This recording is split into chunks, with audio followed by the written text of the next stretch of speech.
Hi everyone, एक और नए वीडियो में आप लोग का स्वागत है। तो साथियों, आपने अभी तक पिछले वीडियो को नहीं देखा है तो जाइए चैनल के प्लेलिस्ट में, वहां पर आपको सभी वीडियो मिल जाएगा। तो आज का हमारा पहला प्रश्न है, किसी संख्या में 7 जोड़ने पर प्राप्त योग को 5 से गुणा किया जाता है और इस प्रकार प्राप्त गुणनफल को 9 से विभाजित किया जाता है। तो इस प्रकार प्राप्त भागफल में से 3 घटाने पर संख्या 12 प्राप्त होती है। तो मूल संख्या ज्ञात कीजिए। ठीक है, तो मान लेते कि मूल संख्या जो है वो है ए। ठीक है, जब मूल संख्या से मान लेते हैं मूल संख्या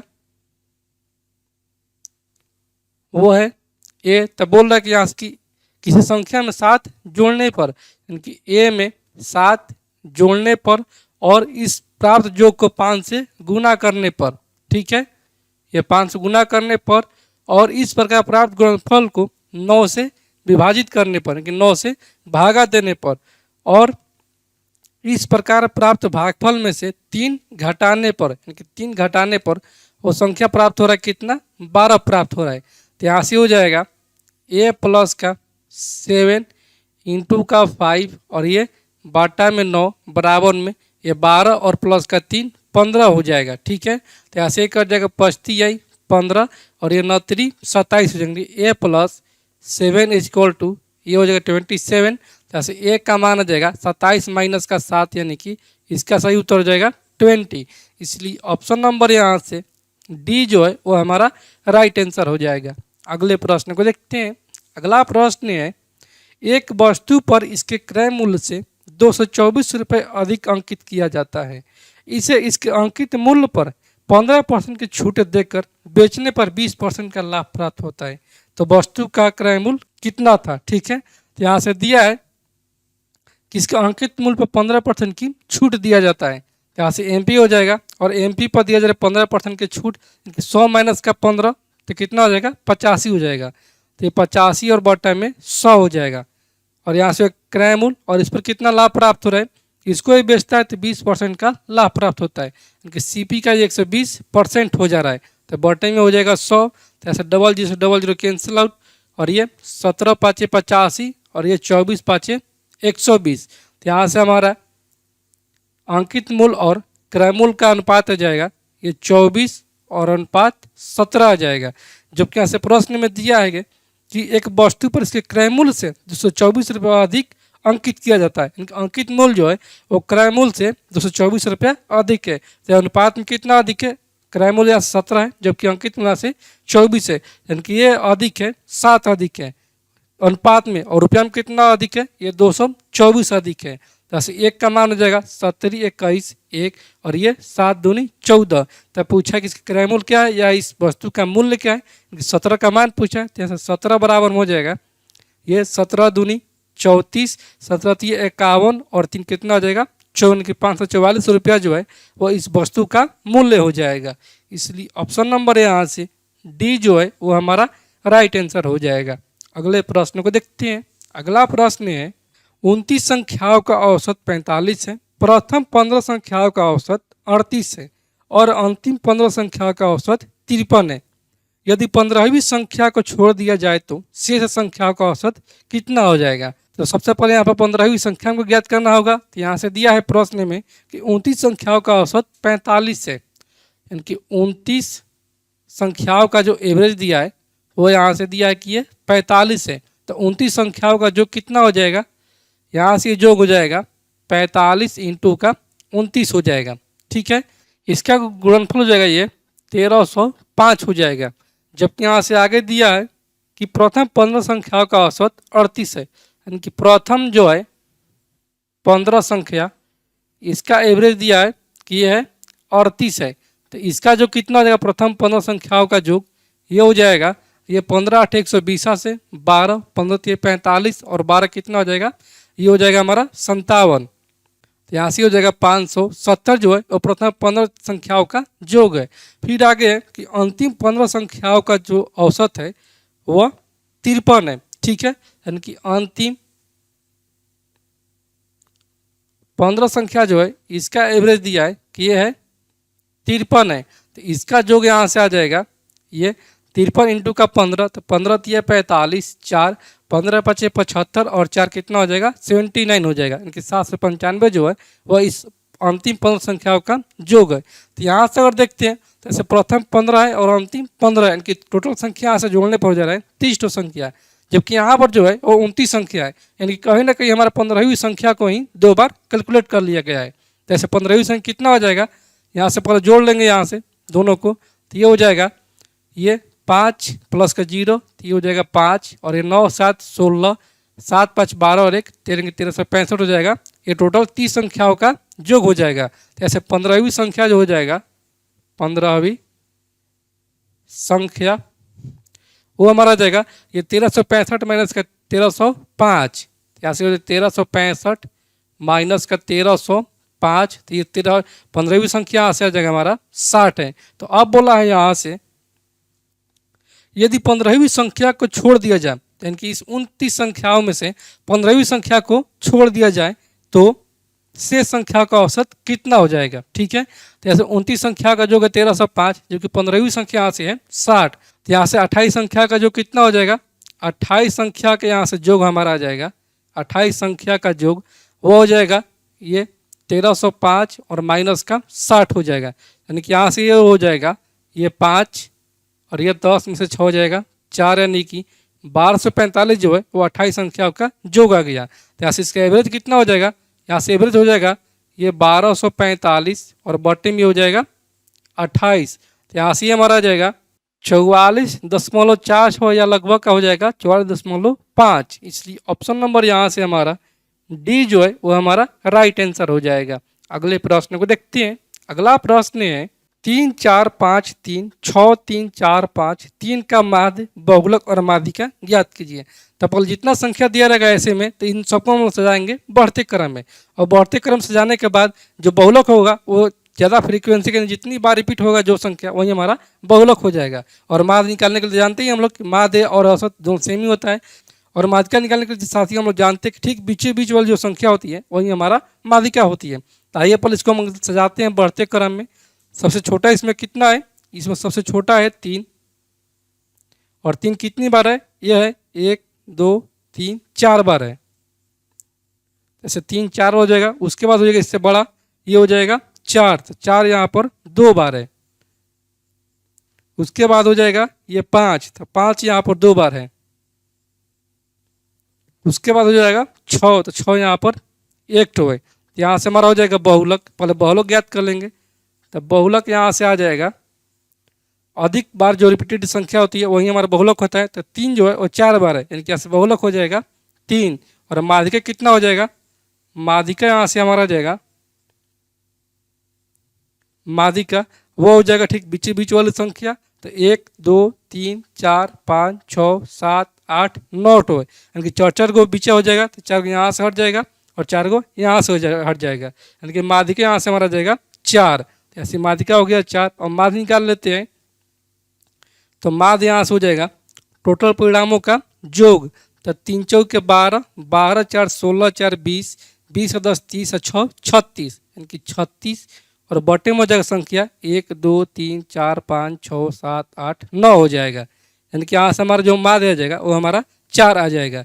यानी कि यहाँ से ऑप्शन नंबर हो जाएगा 4 3 4, यानी कि 4 3 4 किस में, ये ऑप्शन नंबर डी में, यानी कि ऑप्शन नंबर डी जो है वो हमारा राइट आंसर हो जाएगा। अगला प्रश्न है ए बी और सी ने 1/5 अनुपात 1/2 अनुपात 7/10 के अनुपात में अपनी पूंजी निवेश करके एक व्यवसाय प्रारंभ किया। ठीक है, 4 माह पश्चात ए ने अपनी पूंजी में 50% की वृद्धि की और सी ने अपनी पूंजी में 20% की कमी की।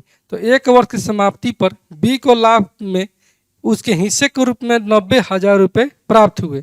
तो लाभ में सी का हिस्सा कितना था। ठीक है, तो से ए बी और सी हैं, 3 ठो व्यक्ति हैं। तो यहाँ से हो जाएगा ए बी और ये सी हो जाएंगे।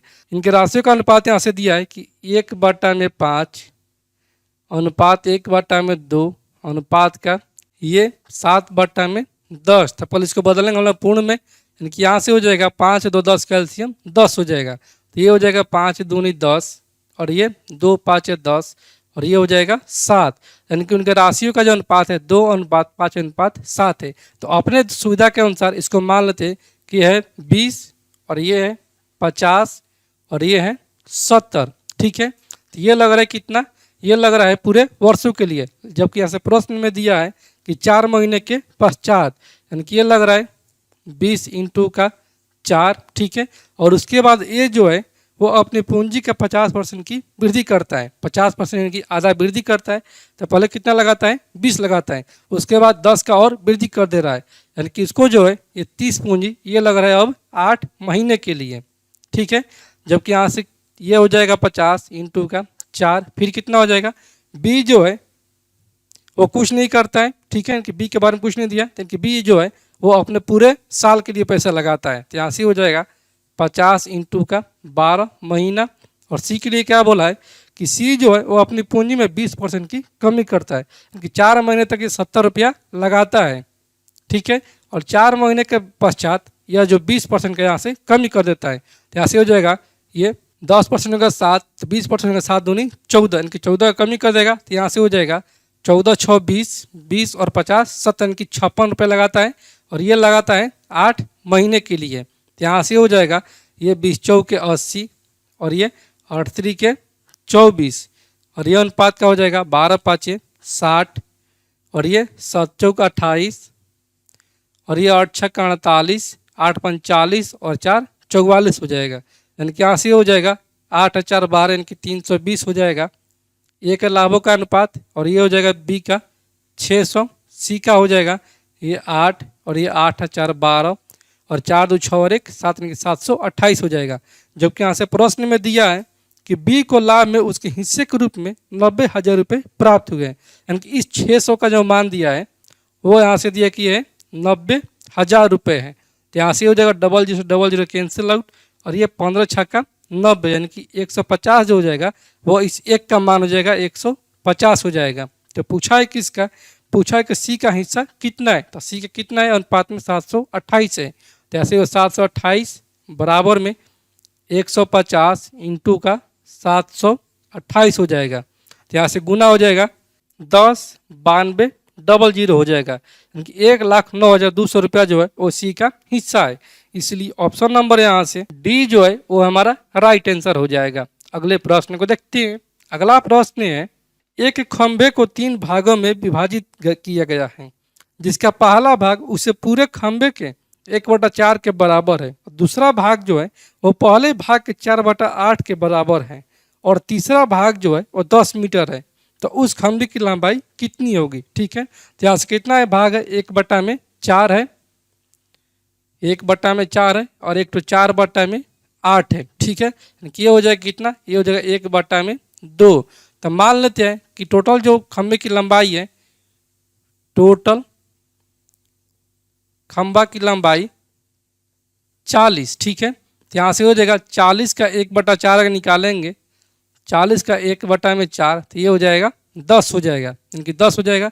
और फिर ये 10 जो है वो आके बोले कि उस पूरे खंभे के 1/4 के बराबर है, और दूसरा भाग जो है ये पहला भाग है कितना, पहला भाग यहाँ से आ गया 10, और दूसरा भाग यहाँ से हो जाएगा, दूसरा भाग वो हो जाएगा कि पहले भाग के 4/8 के बराबर है, यानी कि पहले भाग यानी कि 10 के जो है वो 4/8 यानी कि 1/2 के बराबर है। तो ऐसे हो जाएगा 2 5 10, यानी कि दूसरा भाग जो है वो है 5, और फिर आगे कि तीसरा भाग 10 मीटर है। जबकि हमारे साथ तीसरा भाग कितना हो जाएगा, हमारे अनुसार तीसरा भाग यहाँ से हो जाएगा, ये 10 हो गया और ये 5 15 हो गया, तो 15 तो हो गया, टोटल कितना माने 40 माने, तो जो 15 5 20 और 20 40, तीसरा भाग हो जाएगा हमारे अनुसार 25 हो जाएगा। जबकि प्रश्न के अनुसार यहाँ से दिए किए हैं 10 मीटर, 10 1 बराबर में हो जाएगा, ये 5 दूनी 10 और ये 5 हाथ 25। तो पूछा कि टोटल खंभे की लंबाई कितनी है, तो कितना माने 40 माने, तो गुने का हो जाएगा 40, तो हो जाएगा 5 8 40 और ये 8 दूनी 16, यानी कि टोटल खंभे की लंबाई जो है वो 16 मीटर का है। इसलिए ऑप्शन नंबर यहाँ से बी जो है वो हमारा राइट आंसर हो जाएगा। अगले प्रश्न को देखते हैं। अगला प्रश्न है, यदि 39 और 156 के बीच मध्य अनुपाती x है और 24 और 36 का तृतीय समान अनुपाती y है, तो 6x अनुपात के 13y का मान कितना होगा। ठीक है, तो ऐसे दिए कि 39 और 156 के बीच मध्य अनुपाती x है, तो मध्य अनुपाती बराबर में होता है अंडर रूट का ए बी होता है। ठीक है, तो ये हो जाएगा एक जगह पर है 39 और ये गुने का हो जाएगा 156 हो जाएगा। तो यहाँ से हमारा आ जाएगा ये 13 तिया 39 और ये हमारा हो जाएगा 3 5 15 और 3 दूनी 6 इनकी 52 हो गया। तो 52 को हम लिख सकते हैं 13 चौके 52, यानी कि हो जाएगा 4 इंटू का 13 हो जाएगा। ठीक है, ये अंडर रूट में। तो यहाँ से हमारा एक्स का मान कितना आ जाएगा, एक्स का मान यहाँ से हमारा आ जाएगा, वो आ जाएगा ये 2 ठो 13 है तो 1 ठो 13 निकल जाएगा, फिर यहाँ से 2 ठो 3 है तो 1 ठो 3 निकल जाएगा, और ये 4 का वर्गमूल 2 होता है, यानी कि ये हो जाएगा 2 गुने 3 और गुने 13। तो यहाँ से 2 3 6 और ये 13 6 78 हो जाएगा यहाँ हमारा एक्स का मान। ठीक है, और आगे है कि 24 और 36 का तृतीय समान अनुपाती y है, यानी कि 24 और 36 का तृतीय अनुपात यहाँ से है y। तो ऐसे तृतीय अनुपात बराबर में होता है ये बी स्क्वायर बटा में a। तो b कितना है, b यहाँ से है 36, तो ये हो जाएगा 36 इंटू का 36 और बटे में हो जाएगा 24। तो ये 6 चौके 24 और ये 6 1 36 और यहाँ से हो जाएगा 9 चौके 36, यानी कि यहाँ से y का मान आ जाएगा 9 6 54 आ जाएगा। जबकि यहाँ से प्रश्न में पूछा कि 6x अनुपात का 13y का मान, कि 6x अनुपात का 13y का मान पूछा है, ऐसे 6 हो जाएगा, x का मान कितना है, ये है 78, अनुपात का ये हो जाएगा 13 इंटू y का मान कितना गया है, ये आ गया है 54, ये 13 6 78 और ये 6 9 54 और ये 3 के 9 और ये 3 दूनी 6, यानी कि इसका अनुपात हो जाएगा 2 अनुपात का 3 हो जाएगा। इसलिए ऑप्शन नंबर यहाँ से डी जो है वो हमारा राइट आंसर हो जाएगा। अगले प्रश्न को देखते हैं।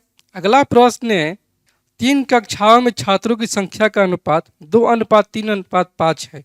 यदि प्रत्येक कक्षा के छात्रों की संख्या में 30 की वृद्धि की जाती है तो यह अनुपात बदलकर 4:5:7 हो जाता है।